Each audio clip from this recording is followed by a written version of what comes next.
Hello and welcome to Conversations with me. I'm Aisha. I'm really glad you found yourself here today. We're going to talk today about something that I find is happening really intensely at the moment. I'm finding that so many people, myself included at times, are absolutely exhausted. But not just exhausted, like not just tired, just deeply depleted. Some are very anxious, overwhelmed, and there's certainly a sense of like this uncertainty about the future. Many are also carrying concern, I'd say, for loved ones, and also concerns for work, for health, for finances, and basically the state of the world. And with all this going on, so many of us are still trying to function and to show up and to cope. If this is you, I want you to know that there's nothing wrong with you. There's nothing wrong with you.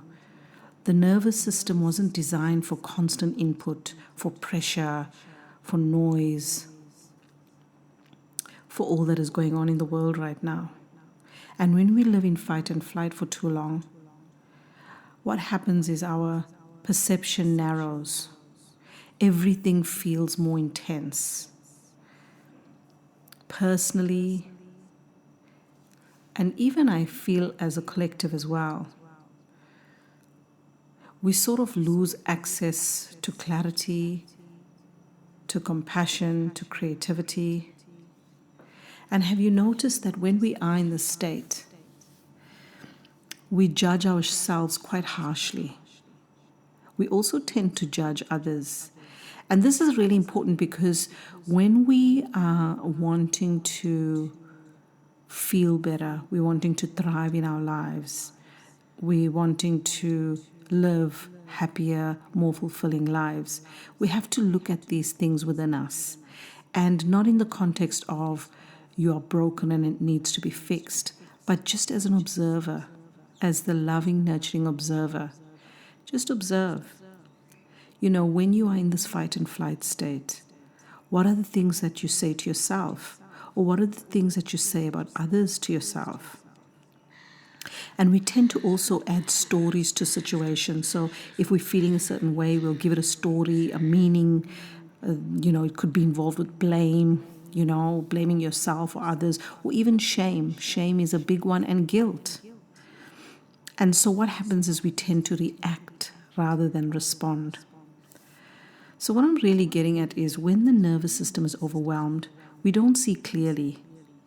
We see things through a stressful lens.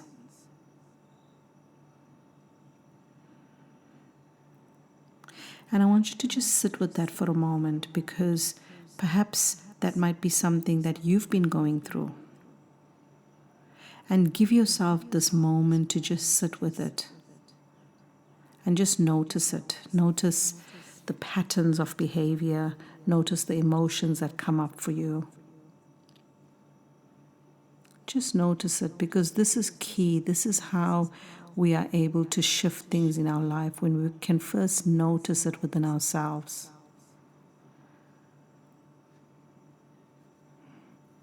Another part of this is to also observe our thoughts instead of believing them. Right? One of the things that I remind myself every day is, don't believe your thoughts.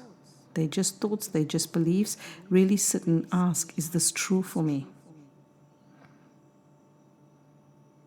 Because quite often we've got a pattern of behavior that can play out, and maybe it's an old belief system of things that were said long time ago. It may not even be your current belief, but it may just come up because it's memory.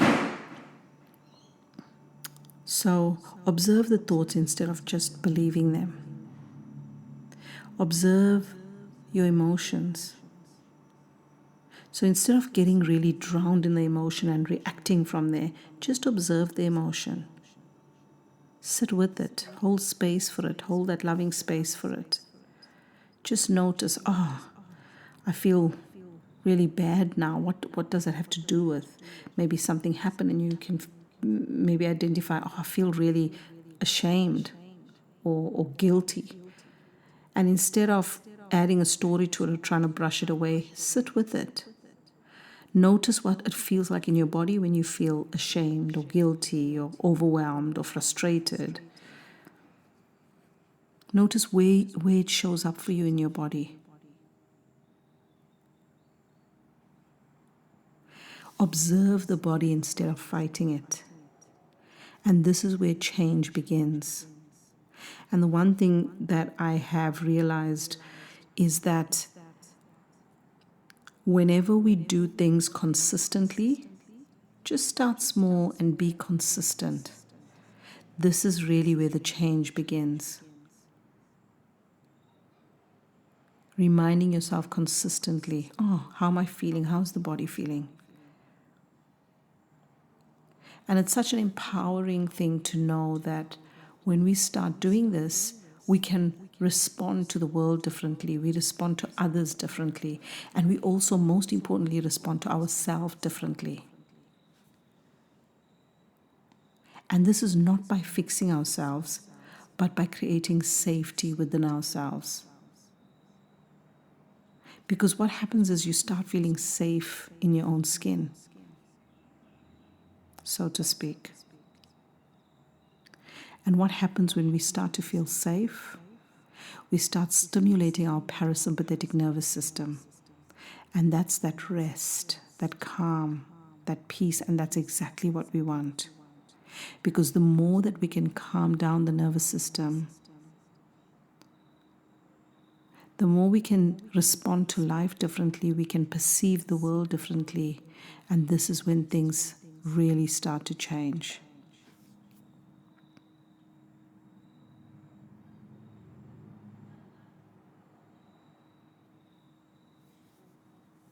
So really, this is telling us that there is another way of being.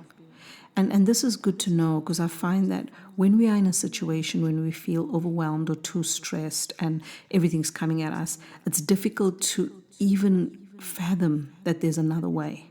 There's another way of being. And it can seem like there's no way out of the situation. You can feel hopeless. But the minute you start to become the observer and you start reminding yourself, hang on, there's another way of being.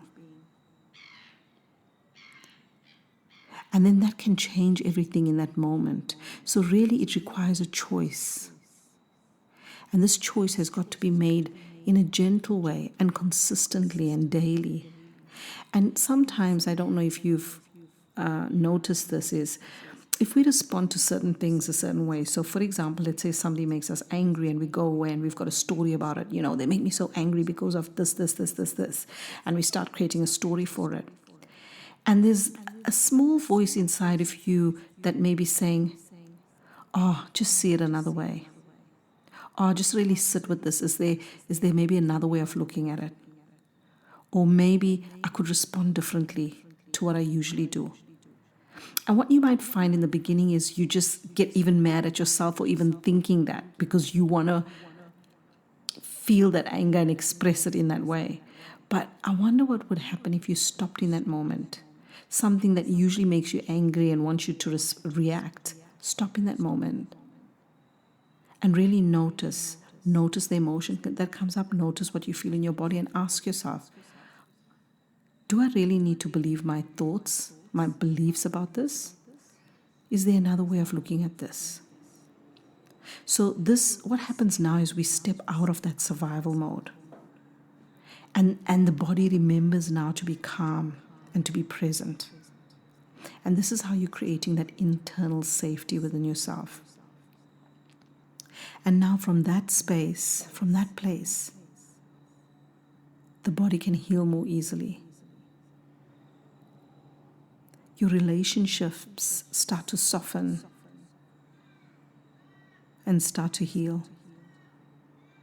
And then we start to create our lives with clarity. Instead of with fear, we create with clarity. So the reason why I'm talking about this today is because I ran a group meditation yesterday. And in the morning, I had a couple of very busy days, and I could feel that my nervous system I wasn't relaxed, completely relaxed. And I guess I was heading over to the meditation, and I could feel I still had a bit of tension in me. I didn't feel completely calm.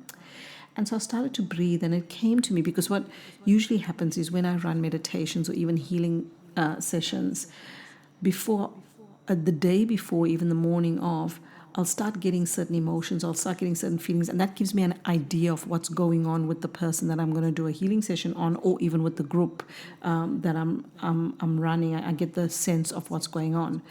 And so it was very interesting because I was like, oh wow, what I really needed was a complete sound bath.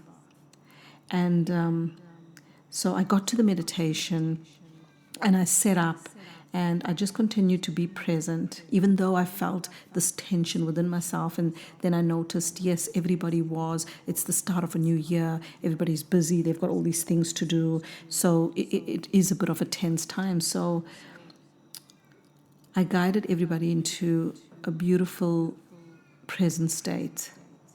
And then I asked them to lie down. And oh my goodness, I feel like I needed that meditation more than them. And I just played those bowls like my life depended on it. It felt amazing. And by the end of it, I felt like I was just floating away. And so we really did have this beautiful sound bath with the sacred Tibetan singing bowls.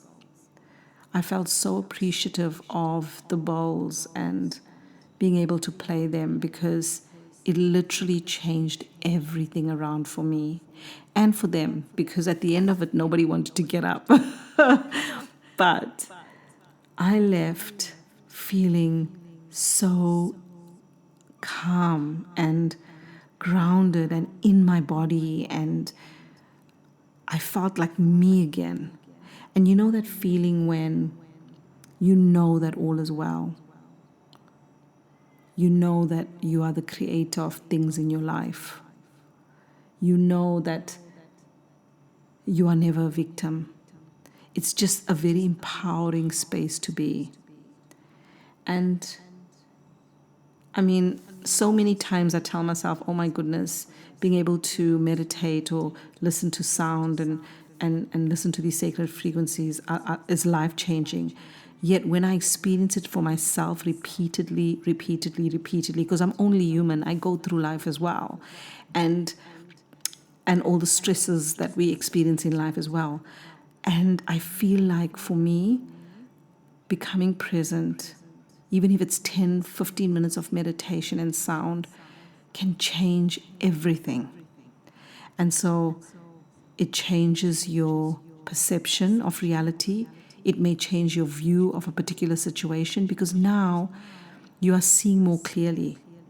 Your vision is broadened. You almost have, so you're going from a tunnel vision to almost a panoramic view of possibilities. And suddenly there's solutions to your problems. Suddenly you meet up with beautiful synchronicities, and suddenly all of these things start happening, and you realize everything is within you and the world is responding from your frequency. And so rather than just talking about this, I'd love to guide you through a short, gentle nervous system reset. So I'm about to record a beautiful meditation for you now. And while I still feel in the flow about what we're talking about, yes, I'd like it to be like a nervous system reset. You know, nothing to fix, nothing to force, just allowing the system to settle. Actually, that's maybe what I'd call it too. So I hope you enjoyed our little chat today, and I encourage you to go and listen to the meditation. This is guided just for you, for those moments when you just need that sound bath and you need to just get back to yourself. So thank you for listening and so much love. Bye.